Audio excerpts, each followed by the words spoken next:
Emmerson Mnangagwa Center, at a funeral in Harare, Zimbabwe, in January. Mr. Mnangagwa, the vice president of Zimbabwe until he was fired last week, could soon become the country's next leader. Jekson Yikes and Agence France-Presse, Getty Images. The son of farmers, he was a hardened freedom fighter by 16, trained as a lawyer and rose to become chief of his new country's fearsome intelligence service. Known as the crocodile, he once explained the nickname by saying it strikes at the appropriate time. Emmerson Mnangagwa, the vice president of Zimbabwe until he was fired last week, now stands to become its new leader, after the military took President Robert Mugabe into custody early Wednesday morning and plunged the southern African nation into uncertainty.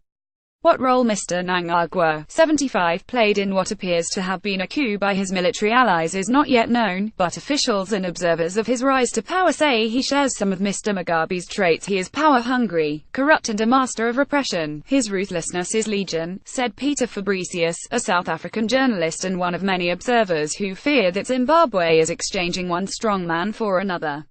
In firing Mr. Mnangagwa, Mr. Mugabe, Zimbabwe's leader since independence in 1980 and, at 93, the world's oldest head of state, might have finally overreached, singling out an erstwhile ally with liberation war credentials and a deep power base of his own.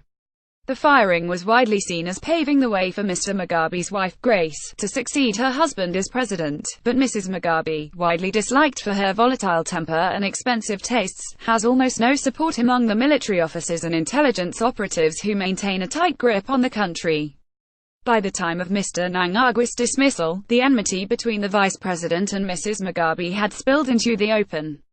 He accused her of trying to kill him with poisoned ice cream from her dairy farm, an allegation she denied. As the army negotiates with Mr. Mugabe over a transition in which he would potentially be allowed to go into exile, the mood in the country is subdued. Most Zimbabweans have rejoiced at the downfall of the Mugabes, whose political stranglehold all but ruined the economy and alienated much of the population. But many see the takeover as a symptom of the infighting and generational divide roiling the governing party, ZANU-PF, rather than a genuine chance at multi-party democracy and economic reform. There is also fear about his association with some of the Mugabe-era's low points. Mr. Mnangagwa was accused of orchestrating a crackdown in the 1980s in which thousands of members of the Ndebele ethnic group were killed. He was an avid supporter of Mr. Mugabe's most controversial economic policy, the expropriation and redistribution of land that had been controlled by white farmers since the era of colonialism. He was also accused of being behind deadly violence in 2008, a bid to rig polls in favor of Mr. Mugabe, a claim he denies. There is a healthy dose of trepidation because they know that the man who might take over is not Mr. Democracy, said Wilf Mabanga, editor of the Zimbabwean, an online newspaper. His track record is not impressive. He's got a messy past. Is he going to clean his act? We don't know. Emmerson Dambazo Mnangagwa was born on September 15, 1942, in Zavishavane, a mining town, the child of politically active farmers. His father was steeped in the resistance movement against white settlers, and his political activism forced the family to flee to present-day Zambia. He was born into politics, said Victor Mtemedana, Secretary-General of the Zimbabwe National Liberation War Association, who served under Mr. Mnangagwa in the military. Expelled from school for his activism, Mr. Mnangagwa joined the movement to liberate what was then Rhodesia, a British colony, from white rule. He received military training in China and Egypt. Graffiti in Harare on Wednesday reading, "We want Gawe," which means crocodile, a reference to Mr. Mnangagwa's nickname.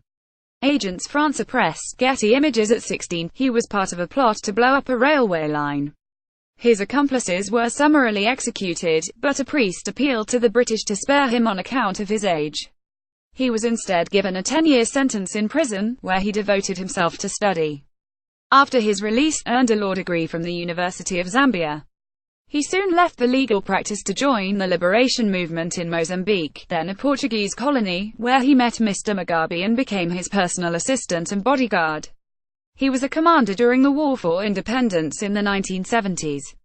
He was at Mr. Mugabe's side when the white-held government entered into political negotiations that resulted in the birth of Zimbabwe in 1980. Mr. Mugabe rewarded Mr. Mnangagwa's loyalty by elevating him to different posts. At various points of his career, he was Minister of Justice and Defense, Minister for Rural Housing and Speaker of Parliament, among other positions.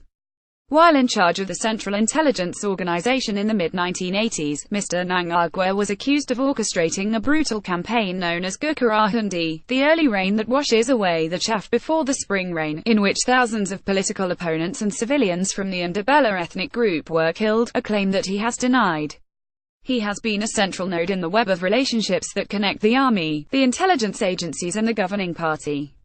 Like his nemesis Mrs. Mugabe, Mr. Mnangagwa is deeply unpopular in parts of the country. He lost his parliamentary seat at least twice, once after he was accused of firebombing his opponent's house, according to Mr. Mabanga, editor of the Zimbabwean. In recent years, Mr. Mnangagwa has tried to reform his checkered past, styling himself an advocate of agricultural reform and a proponent of efforts to restore Zimbabwe's relationship with outside investors and international institutions, including the International Monetary Fund and the World Bank.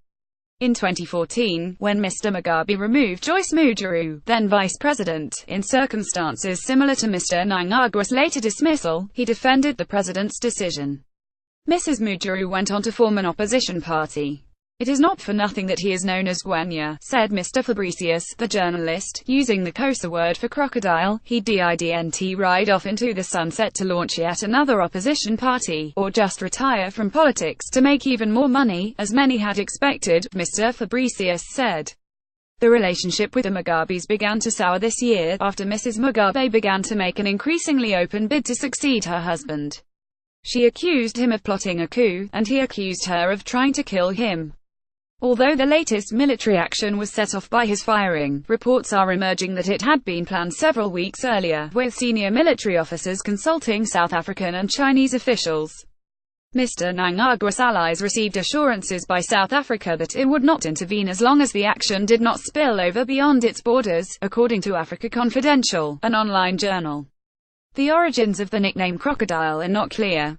Some say it was Mr. Mnangagwa's nom de guerre during the liberation struggle, others say it is derived from his family name.